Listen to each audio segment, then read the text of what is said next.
Witam wszystkich. Właśnie siedzę w elektrycznym smarcie, jadę nim, no, oczywiście. No i muszę powiedzieć, że to jest naprawdę dobry smart. W końcu pierwszy dobry smart. Taki, jaki ma sens, jaki miałby od początku sens, gdyby był elektryczny. Na pewno jeden z Was słyszał na temat skrzyni biegów automatycznej pierwszej serii smartów, drugiej serii smartów. Te najnowsze smarty są niby ciut lepsze, ale mimo wszystko skaczący silnik, głośny, dziwnie zmieniające biegi, skrzynie biegów i tak dalej, i tak dalej. Samochód jest dosyć zwinny po mieście, szybki w miarę i tak dalej, ale ma te swoje wady. Natomiast smart elektryczny jest dokładnie taki, jak powinien być od początku. Jeździ się nim cichutko, przyjemnie, ma dosyć dobre przyspieszenie. Jest super zwrotny, naprawdę. Z tym promieniem skrętu, jaki ma ten samochód, jazda po mieście i z tym napędem, jaki tutaj jest, sprawia naprawdę frajdę. Pokażę Wam troszeczkę, jak to wygląda. W miarę możliwości oczywiście, bo jadę autem. Prowadzę auto jednocześnie, więc nie jest to taki hop-siup. Ale jest naprawdę cichutko.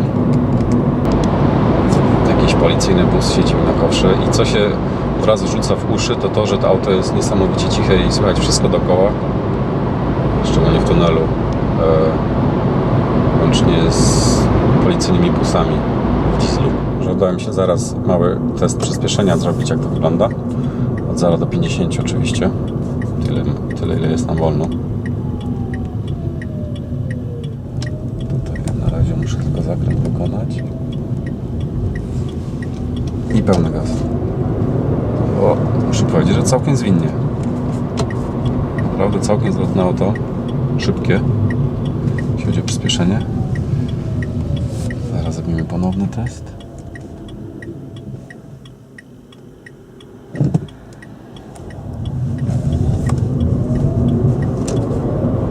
Wow. Wystarczające przyspieszenie jak na miasto, naprawdę. Bez dwóch zdań. Niepotrzebne jest nic szybszego. Myślę, że ruszanie po światach byłoby ciekawe nawet w porównaniu z dużo mocniejszymi samochodami z silnikiem benzynowym. A już normalny smart nie ma chyba szans do 50. Tak jest moje pierwsze wrażenie. Szczególnie z tymi zmianami biegów. Wiadomo jakimi.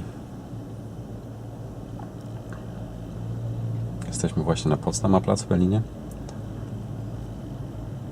gdzie odbywają się właśnie te jazdy próbne. Parę słów o samym samochodzie. Więc auto ma pojemność baterii w granicach 17,6 kWh. Maksymalnie może być ładowany z mocą 22 kWh. Obecnie chyba 11 do 22 ma być to powiększone za jakiś czas, coś tak słyszałem. Teoretyczny zasięg podaje producent 154 km. Ja wyjechałem tym samochodem na test.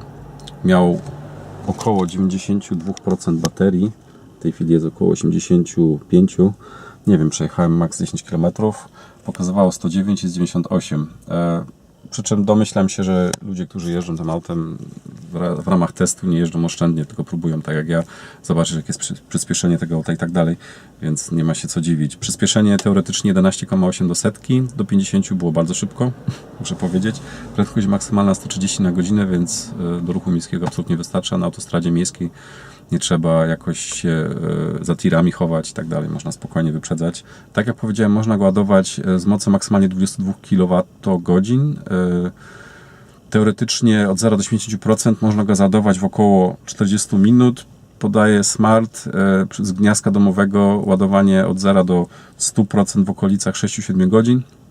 Więc jak ktoś postawi auto na noc, załaduje, może ruszać dalej w trasę następnego dnia i auto teoretycznie przejedzie 150 km na jednym ładowaniu. Ja tak szacuję, że realnie można patrzeć w granicach 120-130 km latem i zimą pewno w granicach 100 km maksymalnie. Takie jest moje zdanie, pierwsze odczucie na ten temat, ale to nie jest żadne, nie patrzcie na to, co teraz mówię dokładnie, nie sugerujcie się tym za bardzo, bo takie dane trzeba oczywiście sprawdzić. Natomiast jeździ się tym samochodem super, naprawdę. Zwrotność jest niesamowita. Zaraz Wam pokażę, jak to się tym samochodem zawraca. Zresztą smarta pewno niektórzy z Was znają, także będziecie wiedzieli, o co chodzi. Ale pokażę Wam, więc tak.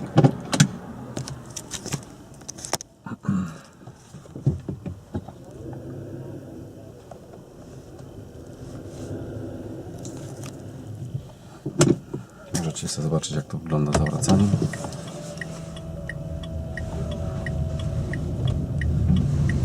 Tak, jadę sobie ulicą, cichutko jak trzeba, włączę kierunkowskaz i zawracam praktycznie w miejscu. To jest najlepsze.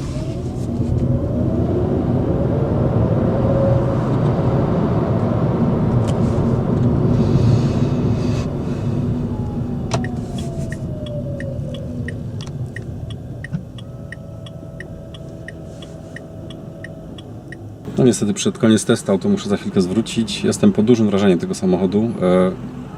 Wiadomo, gdyby miał ciut większy zasięg, byłoby jeszcze lepiej, ale bądźmy szczerzy, na miasto niepotrzebne jest nic